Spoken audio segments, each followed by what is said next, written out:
Hola oyentes de Radio Sefarad, bienvenidos al informativo de hoy que comentará Jorge. ¿Qué hay? Hola Alejandro, ¿qué tal? Vamos con los titulares. Arbel Yehud, Agam Berger y un tercer rehén serán liberados el jueves, otros 3 el sábado. Israel comenzó a permitir que decenas de miles de habitantes de Gaza regresen al norte de la franja. Un líder cristiano libanés dice que Hezbollah es culpable de la muerte de 24 personas que intentaban regresar al sur del Líbano.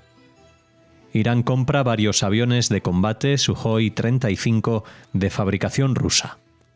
Los reyes de España regresan a Auschwitz en el 80 aniversario de su liberación. Estos son los temas de hoy aquí en el informativo de Radio Sefarad. Israel anunció el domingo por la noche que se había resuelto una disputa sobre la implementación del alto el fuego y el acuerdo de rehenes con Hamás en Gaza y que el grupo terrorista se dispone a liberar a 6 rehenes en 2 tandas esta semana, entre ellos la civil Arbel Yehud y el soldado Agam Berger.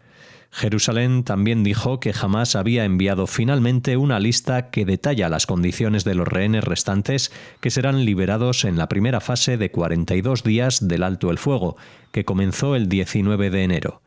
Tanto el hecho de no enviar esta lista antes del sábado, como el hecho de que Hamás no liberará a Yehud antes que a las mujeres militares, habían sido considerados por Israel como violaciones del acuerdo de tregua. Una vez resueltos esos asuntos, la oficina del primer ministro Benjamín Netanyahu dijo que los militares permitirían que cientos de miles de habitantes de Gaza desplazados regresaran al norte de la franja a través del corredor Netzarim a partir del lunes por la mañana. La declaración se produjo poco después de que el Ministerio de Asuntos Exteriores de Qatar diera a conocer detalles similares. Estados Unidos acogió con satisfacción los acontecimientos y elogió al gobierno israelí. A cambio de los rehenes, Israel liberará a prisioneros de seguridad palestinos, 30 por cada civil y 50 por Berger, incluidos 30 terroristas que cumplen cadena perpetua. El destino de Yehud se había convertido en un importante punto de fricción en la implementación del acuerdo, ya que Israel bloqueó el regreso de los palestinos al norte de Gaza después de que Hamás liberara a 4 mujeres soldado el sábado. En virtud del acuerdo de alto el fuego y liberación de rehenes, el grupo terrorista había tenido que priorizar la liberación de mujeres civiles. Yehud se encuentra detenida por la Yihad Islámica Palestina, que al parecer la había descrito falsamente como soldado y exigía la liberación de más prisioneros a cambio de ella. La emisora pública Kan informó el domingo por la tarde que la Yihad Islámica Palestina había accedido a clasificarla como civil, lo que contribuyó a resolver la crisis. Israel cree que 25 de los 33 rehenes que se prevé liberar en la primera fase están vivos. 7 de los cautivos ya fueron liberados con vida durante la semana pasada, lo que significa que 18 de los 26 rehenes restantes están vivos y 8 están muertos. Sí, desgraciadamente a través de estas comunicaciones tan difíciles con un grupo terrorista que basa muchas veces su fuerza en la mentira y la extorsión emocional, pues vamos conociendo un poquito más los detalles y sabemos que de estos 33 que van a negociarse su salida durante esta primera fase de 6 semanas, pues ya hay 8 que están declarados muertos. De momento lo que tenemos es el detalle de cuáles van a ser los próximos y de eso hablaremos también de forma más detenida, porque no solamente estarán esta chica que era civil, que es civil, Arbel Yehud, y también una chica soldado, Agam Berger, sino que también habrá una tercera persona. Se ha dicho o se ha sugerido que esa tercera persona ya es alguien muerto. También tenemos que recordar que hace pocos días el portavoz del ejército de Israel comunicó de que tienen la sensación de que la familia Vivas, de las cuales hemos hablado en muchas ocasiones, que son el padre, la madre y 2 niños pequeños, pues que no estarán entre los vivos. Así que no sabemos si en esta ocasión alguno de ellos será el tercero que se intercambiará este jueves, y luego el sábado habrá otro intercambio siguiendo con el ritmo habitual de una vez a la semana hacerlo a través de 3 prisioneros israelíes a cambio de la liberación de presos juzgados y condenados en Israel. Decenas de miles de palestinos comenzaron a moverse a lo largo de una carretera principal que conduce al norte de Gaza el lunes por la mañana, mientras Israel abría los bloqueos después de que grupos terroristas acordaran liberar a 6 rehenes en 2 tandas esta semana. A partir de las 7 de la mañana, a los palestinos se les permitió cruzar a pie sin inspección a través de parte del llamado Corredor Netzarim, una zona militar que divide el territorio al sur de la ciudad de Gaza y que Israel designó a principios de la guerra. Los palestinos que han estado refugiados en precarios campamentos de tiendas de campaña y escuelas convertidas en refugios durante más de un año están ansiosos por regresar a sus hogares, aun sabiendo que es probable que hayan sido dañados o destruidos en los combates. El ejército israelí ha comenzado a enviar observadores estadounidenses que se harán cargo de la vigilancia de un puesto de control en el mencionado corredor Netzarim para impedir el movimiento de combatientes de grupos terroristas y armas hacia el norte.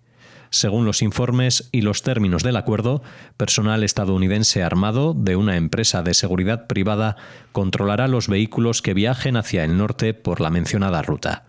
Según informes palestinos, se espera que unas 650.000 personas regresen a sus hogares en el norte de Gaza. La tregua ha traído un aumento de alimentos, combustible, medicinas y otros tipos de ayuda a Gaza, sembrada de escombros, pero la ONU dice que la situación humanitaria sigue siendo terrible. Bueno, gracias a que se llegó a este nuevo mini acuerdo dentro del acuerdo de liberación y de intercambio de rehenes, pues este lunes a la mañana pues ya han empezado a circular los palestinos de la Franja de Gaza del sur hacia la zona norte, de la cual habían sido, invitados a salir, por decirlo de alguna manera. Ahora vuelven, no saben muy bien qué es lo que se van a encontrar, pero dadas las condiciones de lo que ha pasado, seguramente muchas de sus viviendas estarán destruidas. De todas maneras, para ellos ha sido como una especie de fiesta el volver incluso en estas condiciones.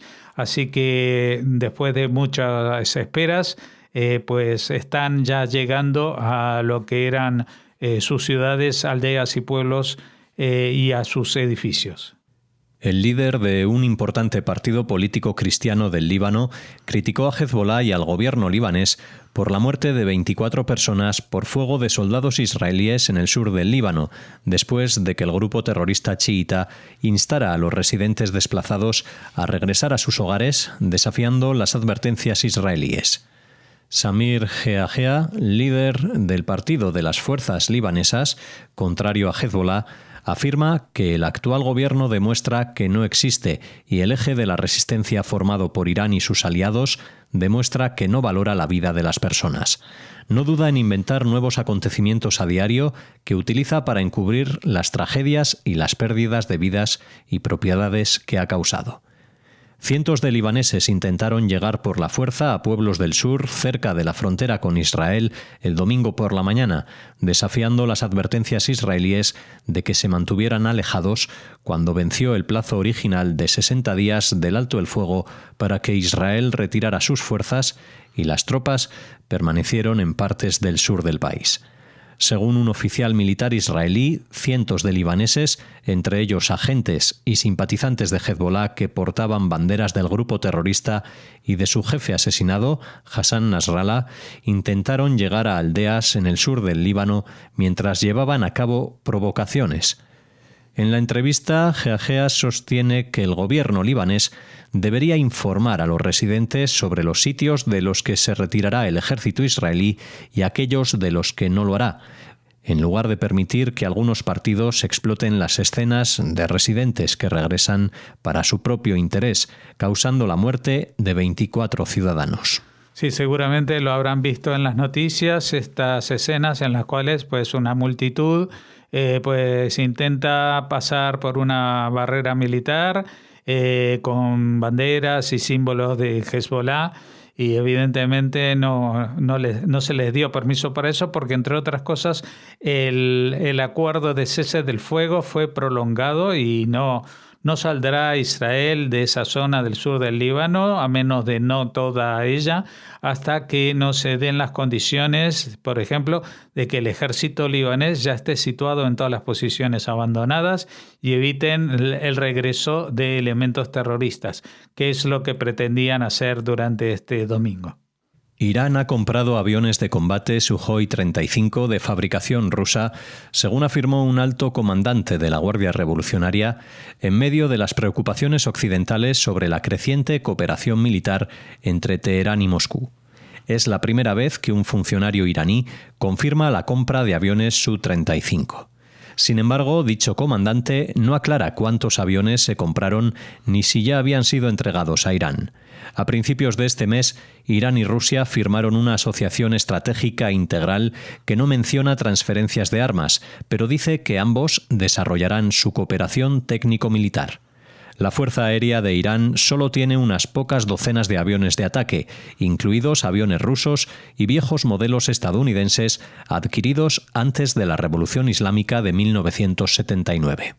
Sí, ya vemos cómo ha cambiado el panorama. Durante los últimos 30, 40 años, el régimen iraní ha construido en torno a sí una estrategia conocida como Anillo de Fuego, en la cual pues delegaba la defensa de su país y el acoso a Israel en grupos que no eran iraníes. Es decir, por ejemplo, el grupo Hezbollah, que es un grupo que sí en lo religioso está vinculado a la mayoría chiita en el mundo persa o iraní, pero que son libaneses. Lo mismo pasaba incluso con gente de otras corrientes del Islam, como es Hamas, que no es chiita sino suní, pero que, digamos, ideológicamente se utilizaba para tener un proxy, que así se llama, un ejército delegado muy cerca de la frontera de Israel o adentro de la propia frontera de Israel. Lo mismo sucede con los hutíes en el Yemen y también con las milicias pro-iraníes en Irak. Ahora, ¿qué pasa? Que Israel ha desmontado la mayoría de estos frentes, el de Líbano, que ya sabemos y hemos hablado en la noticia anterior, el de la Franja de Gaza, solamente le quedarían un poco de milicias pro-iraníes en territorio iraquí y los ejércitos hutíes del Yemen, que están muy lejos de su objetivo israelí y por lo tanto su eficacia es muy limitada. Y lo que se ha visto es que el rey está desnudo, es decir, que Irán está mucho más desprotegido de lo que cualquiera podría pensar. Han invertido toda su estrategia en llevar la ofensiva fuera del país y ahora se ven que ante los ceses de fuego de sus aliados, pues Israel tiene la posibilidad de atacarles en su propio territorio sin que se puedan prácticamente defender, porque ya hemos visto que en uno de los ataques que han tenido lugar en respuesta al primer ataque iraní este año sobre territorio israelí, pues se han destruido las defensas antiaéreas, las pocas que tenía Irán, y tampoco tienen aviones de combate suficientes ni actualizados, con lo cual pues es un país muy grande con mucha más población que Israel, pero que se encuentra totalmente desprotegido y porque ya no cuenta con ese anillo de protección de los ejércitos proxys. Los reyes de España han regresado este lunes al campo de concentración de Auschwitz, símbolo del Holocausto y de las atrocidades de la Segunda Guerra Mundial, al cumplirse 80 años de su liberación. Una fecha, el 27 de enero, que Naciones Unidas declaró en 2005 como Día Internacional de Conmemoración del Holocausto. Don Felipe y doña Leticia serán los máximos representantes de España en este aniversario, como ya hicieron en 2020, cuando se rememoró el 75 aniversario del final del horror de Auschwitz. La ceremonia supondrá una cumbre internacional sin precedentes por el contexto internacional actual. Los asistentes han sido 49 representantes de diferentes países, además de 7 autoridades de instituciones de la Unión Europea, Naciones Unidas y la OTAN. Felipe VI y su esposa han coincidido con otros jefes de Estado como los reyes de Dinamarca, Países Bajos, Bélgica o Reino Unido, así como la princesa Victoria de Suecia, Haakon de Noruega, el heredero del Gran Ducado de Luxemburgo o el príncipe de la Orden de Malta. Estuvieron presentes también presidentes y primeros ministros de otros 21 países, como los de Austria, Hungría, Alemania, Francia o Finlandia, entre otros. Israel mandó a su ministro de Educación, Yoav Kirsch. El presidente de Polonia, Andrzej Duda, ejerció como anfitrión. El acto institucional duró 90 minutos en la entrada principal de Auschwitz, en una carpa instalada para acomodar a los supervivientes y autoridades de cada país. Junto a la instalación, la organización ha colocado un solitario vagón de tren de mercancías, uno de los tantos que entre 1940 y 1945 fueron utilizados por los nazis para trasladar a los judíos deportados al campo de concentración. Las composiciones musicales que se escucharon en la ceremonia son de autores que fueron víctimas del Holocausto. Si hace 5 años acompañó a los reyes la ministra de Asuntos Exteriores Arantxa González Laya, hoy ha sido el ministro de Memoria Democrática Ángel Víctor Torres, quien acudió con ellos a un acto con el que el gobierno quiso vincular la liberación de Auschwitz con los 50 años de España en libertad, que es el lema que el gobierno ha utilizado para organizar un centenar de actos a lo largo de 2025 para recordar la muerte de Franco en lugar de la llegada de la democracia a España. Bueno, evidentemente está muy bien que los reyes se desplacen y que no sea la primera vez que se desplazan a los campos de concentración. Este año hay un número redondo, 80 años de la liberación del campo de exterminio de Auschwitz. Ahí han estado representados muchos países, instituciones, etcétera, etcétera. Todo eso está fenomenal. Lo que no me parece de recibo, perdón por mi crítica, es que, primero, que se apunten a este homenaje tratando de vendernos otra historia. Es decir, aquí se hablaba de la liberación del campo de concentración de Auschwitz-Birkenau el 27 de enero de 1945 y de pronto España manda ahí a un ministro para que hable de la muerte de Franco y los actos que se estaba organizando el gobierno 50 años después, que tampoco coinciden con la llegada de la democracia a España, que fue en el año 78. Es decir, estamos tratando de mezclar los churros con las merinas y esto no es de recibo cuando se habla de un tema tan básico para la humanidad como es el tema de los crímenes de lesa humanidad. Aquí entiendo yo que España tiene todo el derecho a reclamar la justicia histórica por las dictaduras, pero no estamos hablando de eso. Estamos hablando de Auschwitz, estamos hablando del Holocausto y me parece bastante ofensivo, otra vez, esta es una opinión totalmente particular mía, que se aproveche esto para lanzar un mensaje que tiene que ver con otro entorno que no tiene demasiado en contacto con esta situación. Aquí finalizamos el informativo. Les esperamos mañana con más noticias en Radio Sefarad.